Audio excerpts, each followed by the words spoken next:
pelo sinal da Santa Cruz, livrai-nos Deus, nosso Senhor, dos nossos inimigos, em nome do Pai, do Filho e do Espírito Santo. Amém. Podemos sentar, meus amados irmãos, em nosso Senhor Jesus Cristo.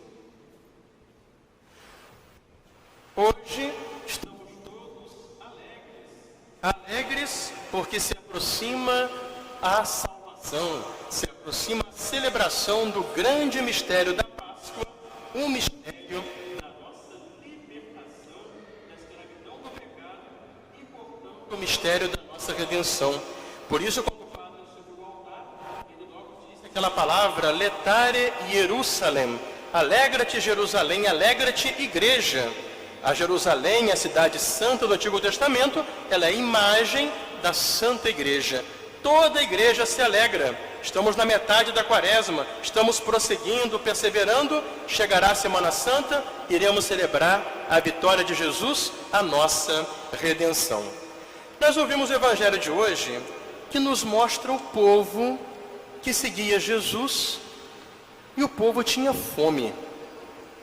Que fome, meus amados irmãos, era essa fome que estava naquelas pessoas? Aquelas pessoas que seguiam a Jesus, elas tinham fome da verdade, tinham fome do bem, tinham fome da felicidade, tinham fome de Deus. Por isso que elas não conseguiam parar de seguir a Jesus, porque elas viam que Jesus era o único que podia saciar a fome que estava no seu coração.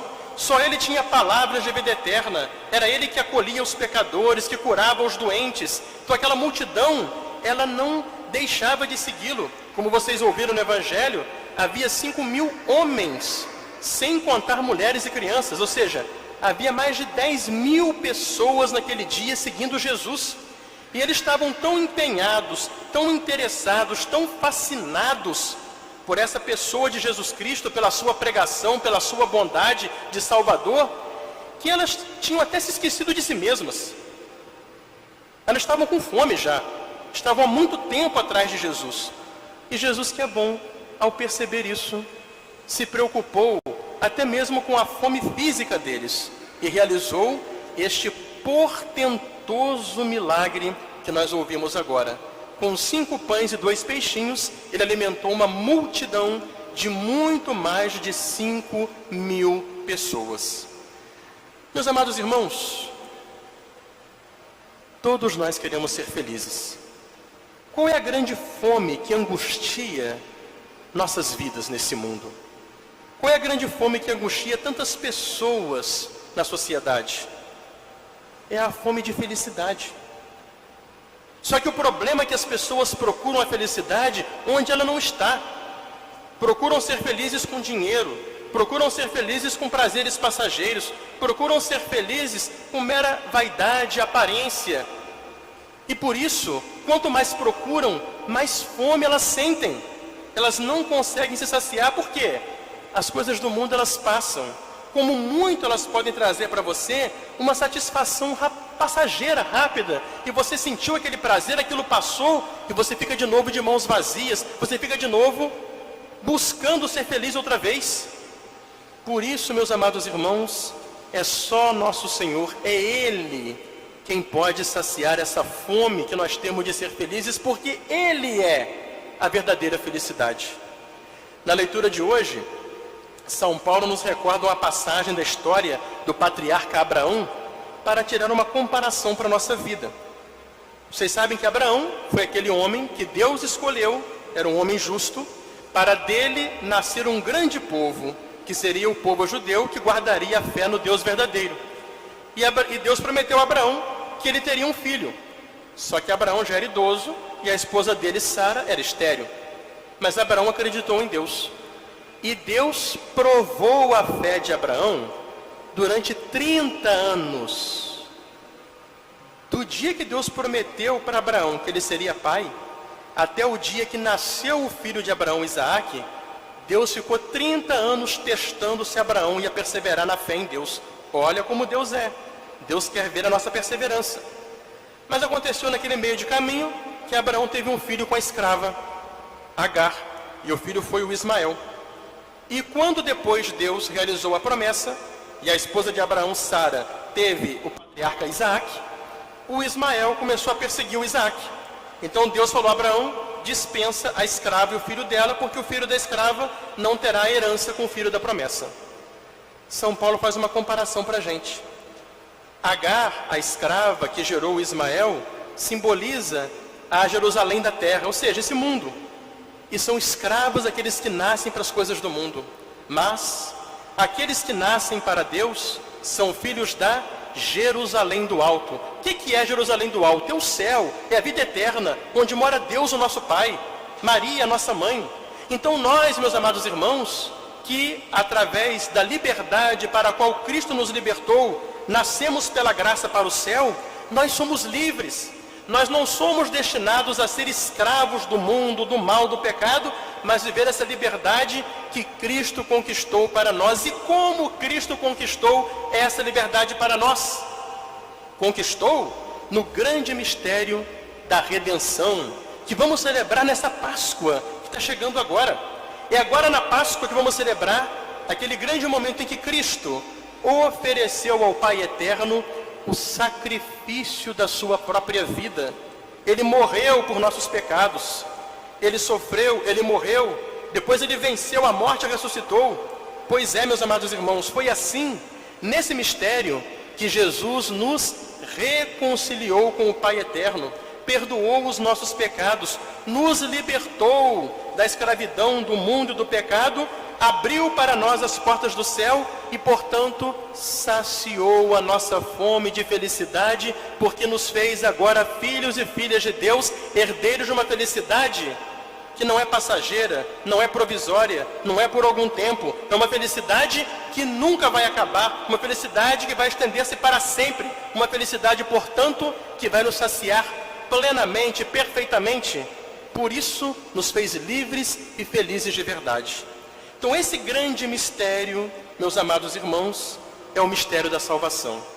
E como é que nós participamos deste mistério da salvação? Esse mistério da redenção, este único sacrifício que nos salva, pelo qual Jesus deu sua vida por nós na cruz e ressuscitou depois, vencendo a morte, este mistério, ele continua presente em nossas vidas pelo sacramento da Santíssima Eucaristia. Vocês notaram uma coisa curiosa na passagem do Evangelho de hoje? Na hora que São João está narrando o momento do milagre, como é que São João narra que Jesus fez? É muito interessante. Jesus tinha perguntado aos apóstolos como fazer para dar de comer àquele povo. Aí eles acharam ali um rapaz que tinha 5 pães e 2 peixinhos, que era muito pouco, é claro. Então Jesus disse: traz aqui.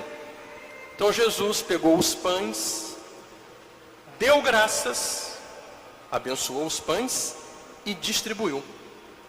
E os pães foram se multiplicando milagrosamente até que todo mundo se alimentou e se fartou, e sobrou ainda. Interessante que o gesto que Jesus fez abençoando e distribuindo aqueles pães, se você olhar a narração da última ceia, na véspera da sua morte, quando Jesus instituiu a Eucaristia, a primeira missa, é o mesmo gesto. O que vai dizer depois na última ceia? Jesus tomou o pão, deu graças, partiu, e aí, é claro, na última ceia, ele falará a palavra sagrada: isto é o meu corpo, este é o meu sangue. São João mostra para nós que este milagre de hoje, e como nós ouvimos, este milagre aconteceu perto da Páscoa, era já um anúncio da Eucaristia. Jesus fez os gestos que ele vai fazer depois na última ceia: tomar o pão, abençoar e distribuir. Meus amados irmãos, estes mesmos gestos de Cristo acontecem todos os dias no altar, na Santa Missa. Em cada missa o sacerdote repete o gesto de Jesus. Ele toma nas suas mãos o pão, ele consagra o pão com a palavra sagrada de Cristo, e ali se torna o corpo do Senhor e o distribui para nós em alimento na Eucaristia. Hoje estamos aqui felizes porque acolhemos nossas crianças que vão começar agora a caminhada para a sua primeira comunhão. Que coisa linda! E dia de nós lembrarmos também o valor da comunhão em nossa vida. Meus amados irmãos, é a Santa Missa. Em cada Santa Missa, o mistério da Eucaristia é o mistério da redenção. Como é que começa a missa? A primeira parte da missa estamos vivendo agora. É a liturgia da palavra. Nós chegamos ao pé do altar com o padre, nós pedimos perdão dos pecados, o padre subiu ao altar e nós ouvimos a proclamação da palavra de Deus. E agora estamos participando da homilia, a pregação do sacerdote. O que é isso, meus amados irmãos, senão a palavra de Jesus, aquela mesma palavra de Cristo que fascinava e despertava naquele povo, aquele encanto pelo qual o povo não se cansava de seguir a Jesus Cristo. Essa mesma palavra que vem tocar no nosso coração nessa primeira parte da missa, para quê? Para fazer brotar em nós a fome e a sede de sermos felizes de verdade. E ser feliz de verdade é buscar a nosso Senhor. Por isso que o católico, ele não pode chegar atrasado na missa. A primeira parte da missa é a preparação para o sacrifício. Aqui você se pede perdão dos seus pecados. Aqui nós ouvimos a palavra de Deus. Para quê? Para tirar de nós os pensamentos nas coisas do mundo e colocar no nosso coração o desejo de Deus. E então essa liturgia da palavra, estamos vivendo nesse momento, nos prepara para a liturgia eucarística, para o sacrifício, que vai começar agora no ofertório. No ofertório, quando o padre for apresentar no altar, oferecer no altar o pão e o vinho, como Jesus recebeu dos apóstolos o pão, o padre vai oferecer o pão e o vinho no altar. Naquele momento você faz a entrega, faz a oferta da sua vida, do seu coração, do seu amor, daquilo que você tem, daquilo que você é, alegria, sofrimentos, trabalhos, realizações, projetos, sonhos. Você coloca no altar, você se une a Cristo. E depois então que o padre faz aquele oferecimento, vem o prefácio, cantamos o santo e entramos então na grande oração eucarística.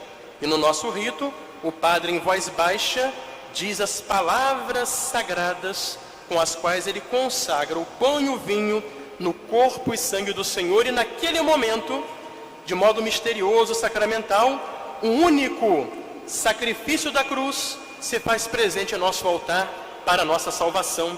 E nós depois participamos desse sacrifício quando nós chegamos aqui para receber do Padre a comunhão. Ou seja, é o próprio Jesus que na hóstia consagrada vem matar essa fome de ser felizes que nós temos e que nós não vamos matar nunca enquanto nós não o encontrarmos, enquanto nós não o recebermos. Por isso o cristão que não comunga não consegue ter a plenitude da felicidade, porque não consegue ter Cristo vivo no seu coração. Então é essa a alegria para a qual nos preparamos, meus amados irmãos. Por isso a igreja hoje nos convida a que nós nos alegremos pensando, aproxima-se o mistério da Páscoa, esse mistério no qual Cristo nos libertou do pecado, nos realizou na plena felicidade de vivermos na sua amizade nesse mundo e sonharmos com o céu, que será uma alegria eterna. Só que a Páscoa, que vamos celebrar daqui a alguns dias, ela não só acontece uma vez por ano. Existe a data anual da Páscoa, vamos celebrar, mas todo dia no altar, na hora da missa, é Páscoa, porque em cada missa Jesus renova ao Pai o seu sacrifício e ele está vivo, ressuscitado na hóstia consagrada. O que a igreja quer de nós hoje, neste dia dessa alegria da proximidade da chegada da Páscoa? Que nós nos preparemos, meus amados irmãos, para celebrar essa Páscoa de modo pleno. Que nós nos unamos à paixão, morte, ressurreição de Jesus, unindo a nossa vida a Cristo no sacrifício da missa, no sacrifício eucarístico, e que nós matemos a nossa fome de ser felizes, recebendo numa fervorosa comunhão pascal Jesus Cristo vivo, o único que é a nossa felicidade, o único que pode saciar esse desejo que angustia o nosso coração. Por isso vamos então entrar agora nesta segunda metade da Quaresma. Alegremo-nos, se aproxima a salvação, preparemo-nos bem, façamos uma boa confissão, para que a nossa comunhão nessa Páscoa seja um encontro com aquele que é a nossa única felicidade, pela graça do seu amor e amizade que experimentamos na paz de consciência nesse mundo e pela glória eterna, felicidade sem fim, na qual seremos livres para sempre na eternidade.